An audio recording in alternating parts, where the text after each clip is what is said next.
A política é o que é, não o que a gente gostaria que fosse. Maquiavel. Vocês sempre pedem dicas de livros e agora eu vou fazer isso. E não tem como não começar essa série sem falar do clássico O Príncipe, de Maquiavel, que muita gente cita, mas poucos leram.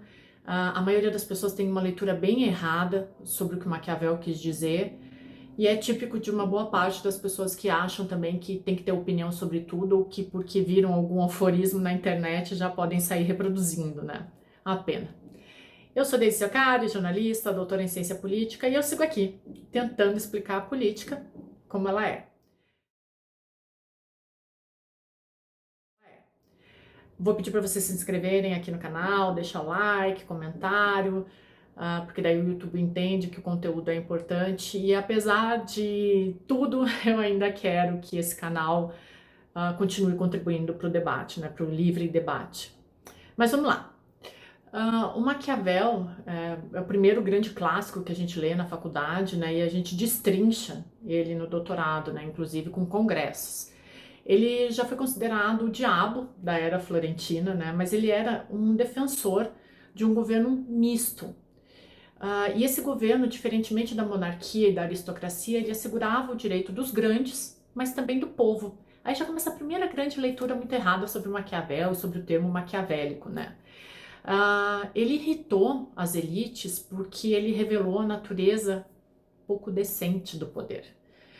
Não é à toa que o príncipe foi proibido, inclusive pela Igreja Católica, porque ele ensina como que os governantes dotados de virtude são capazes de driblar a fortuna, o acaso, as circunstâncias e se agarrar ao poder. Nem que para isso atentem contra a virtude cristã. É mais ou menos aquilo, né? Vale tudo pelo poder. O Bobbio fala muito disso, né? Que a única função da política ela é justamente a manutenção do poder, mas isso já vem lá de Maquiavel. E aí eu entro num ponto que é bem importante, talvez seja o maior motivo de eu manter esse canal aqui no YouTube, que agora tá meio tortinho aqui. Mas a gente tem uma mania de ir na onda dos outros, ainda mais em tempos de internet, onde tu vai pegando um monte de frases de efeito e acha que aquilo é ser inteligente, né? E eu vou ser muito sincera, assim, eu não me incomodo com xingamento nas redes sociais, eu nunca respondo, mas eu me incomodo com gente que não lê, não vê as coisas até o final e se sente no direito de falar asneira. O motivo de eu manter esse canal é porque tudo que eu trago aqui é fundamentado em ciência política, em sociologia, em antropologia. Então me irrita que as pessoas venham com achismo, então só procurem saber um pouco. O Maquiavel, em nenhuma parte do livro Príncipe, fala que os fins justificam os meios. Isso é parte daquelas literaturas erradas que vão se disseminando, e as pessoas, não, agora eu cito Maquiavel, eu sei tudo de Maquiavel, eu posso aplicar Maquiavel na realidade. O que ele defendia é que na política a ética é utilitária e a moralidade deveria ser medida com base em atos que sejam úteis à coletividade, mesmo que com isso acabe ferindo alguns valores individuais, mas a coletividade acima de tudo. Outra coisa, também tem um ponto central do pensamento do Maquiavel, que é a dicotomia entre virtude e sorte, ou a fortuna.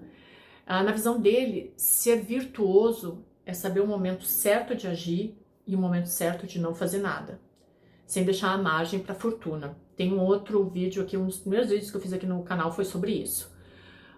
Algumas interpretações enxergaram isso como ser diabólico ou ardiloso. Aí de novo, né, aquele efeito manada, vai todo mundo na mesma toada. Para o Maquiavel tem um ponto que é muito importante. O amor é um sentimento inconstante, visto que as pessoas são naturalmente egoístas e elas podem alterar sua lealdade quando elas bem entenderem. Ou, nas palavras do próprio Maquiavel, o amor é mantido por vínculos de gratidão que se rompem quando deixam de ser necessários.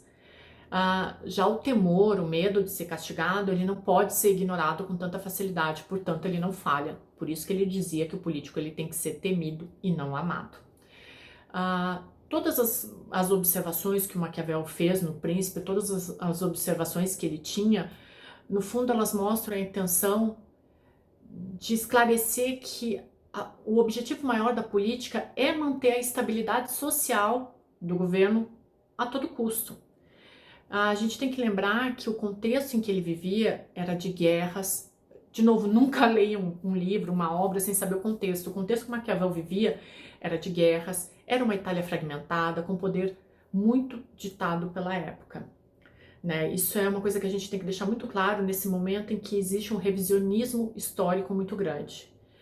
O Maquiavel, ele foi diplomata e um homem de Estado, então ele conhecia muito bem os mecanismos, os instrumentos do poder, e por isso que a gente fala, e quando a gente estuda o Maquiavel, a gente pode afirmar com muita clareza que o livro é uma análise muito lúcida e cortante do poder político, visto por dentro e de perto, né? Porque, como eu falei aqui, ele era um diplomata. Nos ensinamentos, ele aborda que para um príncipe é necessária a criação de bons alicerces para o poder, porque caso contrário, o poder dele vai arruinar. E esse é um dos pontos que a gente sempre falou em relação ao Bolsonaro e que eu tinha que aguentar um monte de asneira em rede social. O Bolsonaro não construiu bons alicerces, tanto é que ele não tem esses alicerces agora o protegendo, né? O Lula construiu, tanto é que ele conseguiu voltar. E aí não sou eu que estou falando, é o Maquiavel. O processo é Maquiavel. De acordo com ele, a base principal de todos os estados, podendo ser novos, antigos ou até mistos, são boas leis, um exército forte para a manutenção da segurança e, acima de tudo, a segurança. Então, para ele era muito importante que se definissem quais as possíveis tropas de um governo, aquelas que são mercenárias, auxiliares ou mistas, e a gente consegue transpor isso muito bem para a era moderna, sendo que para o Maquiavel as tropas mercenárias e as mistas eram as prejudiciais e perigosas. Eu vou deixar para vocês fazerem o entrelaçamento da política, né? Os mercenários, eles pensam em si no que eles vão ganhar, sem uma visão de grupo ou no êxito do soberano. Eu tô rindo aqui porque eu vejo um personagem político se encaixando muito bem nisso. Da mesma maneira, as tropas auxiliares ou as mistas, sem um posicionamento firme, elas vão pensar somente nelas mesmas, né? Então, sempre tem que usar as melhores armas, com as pessoas fiéis, aquelas que estão focadas no líder, e não com aquelas dos pensamentos individualistas, né? E aí tu tem que saber como combater esse teu inimigo, né? Então conhecer o inimigo melhor do que a ti mesmo.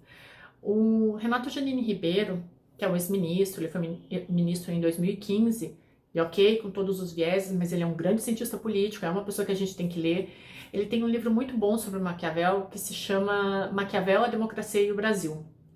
E ele faz uma análise que eu acho sensacional, né? Já que a gente quer transpor para o dia a dia, ele fala que se a gente for olhar a política brasileira, o Lula chegou ao poder e se manteve pela própria virtude, né, e construiu bons alicerces. O Fernando Henrique Cardoso, ele conquistou o poder graças à fortuna. Então, o Plano Real, a indicação do então presidente Itamar Franco, que avalizou a candidatura dele, né? Mas teve a virtude de conseguir a aliança das classes chamadas conservadoras, em torno de um projeto que incluía ainda muito, que modestamente a gente sabe, os programas sociais. E aí vamos falar de Bolsonaro. O Bolsonaro se elegeu favorecido pela fortuna, um humor popular que rejeitava a política tradicional, mas a falta de virtude privou ele de um segundo mandato, né? Isso foi uma coisa que eu sempre falei durante o período eleitoral, falei muito no livro do Jair. Eu sei que o livro do Jair é um livro que às vezes é denso demais, porque tem muita ciência política, mas à medida que tu vai dando entrevistas, vai falando com a imprensa, tu não pode pegar e simplesmente, eu não posso chegar num canal de TV e dizer, olha, de acordo com a virtude e com a fortuna, Lula vai fazer não sei o que, Bolsonaro vai fazer não sei o que, porque não é isso que uma TV se propõe, né? Ainda não é esse papel educativo de uma escola ou de uma faculdade. Então, muitas vezes, quando a gente vai dar uma opinião, as pessoas veem isso, é uma das coisas que mais me irrita, vem com tanto achismo, com tanta bobagem, com tanto pensamento daquilo que eu defini aqui na cozinha da minha casa, e não percebem que por trás da gente existe um estudo de 10 anos, faculdade, mestrado, doutorado, pós-doutorado. Então, assim, se na TV eu não uso esses termos técnicos, é justamente para não cansar a audiência. Então, só tomem cuidado, assim, é isso que eu sempre peço, tomem cuidado na hora de falar alguma coisa, porque às vezes é tanta asneira que não dá para responder, sabe? A gente não vai, eu sempre falo isso aqui no canal, eu não toco tambor para maluco dançar.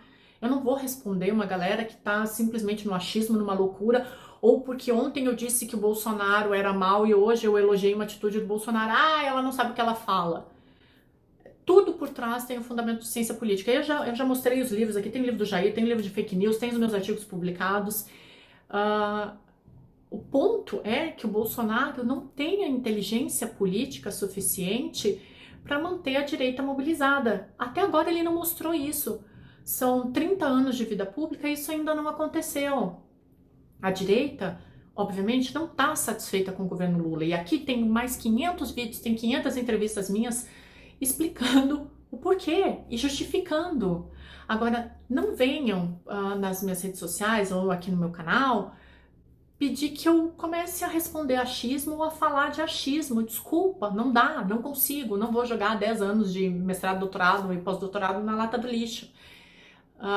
Tudo isso para dizer, leiam as obras até o final, entendam o contexto histórico em que ela foi escrita, porque senão não vai adiantar porcaria nenhuma. A Simoneta, que foi minha orientadora de pós-doutorado, ela tem uma história que eu acho maravilhosa, que ela fala assim, que alguns críticos de fotografia falavam assim, nossa, mas as fotos de São Paulo nos anos 1800, elas são com as ruas totalmente vazias e São Paulo não era assim. Mas qual era a tecnologia da época? A tecnologia da época não pegava as imagens com as pessoas em movimento nas ruas. Então, é a mesma coisa. Quando tu for ler um livro, lê no contexto histórico. Quando vier na rede social de uma pessoa, procura saber o que ela falou antes. Ou pelo menos, assim, a entrevista que tu tá criticando, vê até o final. Porque daí a gente consegue manter um diálogo. E é a isso que eu me proponho. É por isso que eu insisto nesse canal 4, 5 anos depois. Porque eu ainda acho que um diálogo sobre política ele é necessário. Mas, honestamente, eu não tenho paciência pra asneira. Então, vocês me desculpem o desabafo, mas às vezes eu fico olhando assim, cara, a pessoa não leu nem a entrevista de 30 segundos que eu dei e tá comentando. E aí, esse vídeo sobre Maquiavel também é sobre isso, assim, parem, só leiam até o final, procurem entender, procurem argumentar, contra-argumentar, ouçam pessoas que pensam diferente. E até o próximo vídeo, eu espero que tenham gostado. E assim, só consumam as informações até o final. Não é lendo só o lead de uma matéria que tu vai entender o contexto. Até a próxima, se inscrevam aqui no canal e a gente vai se falando.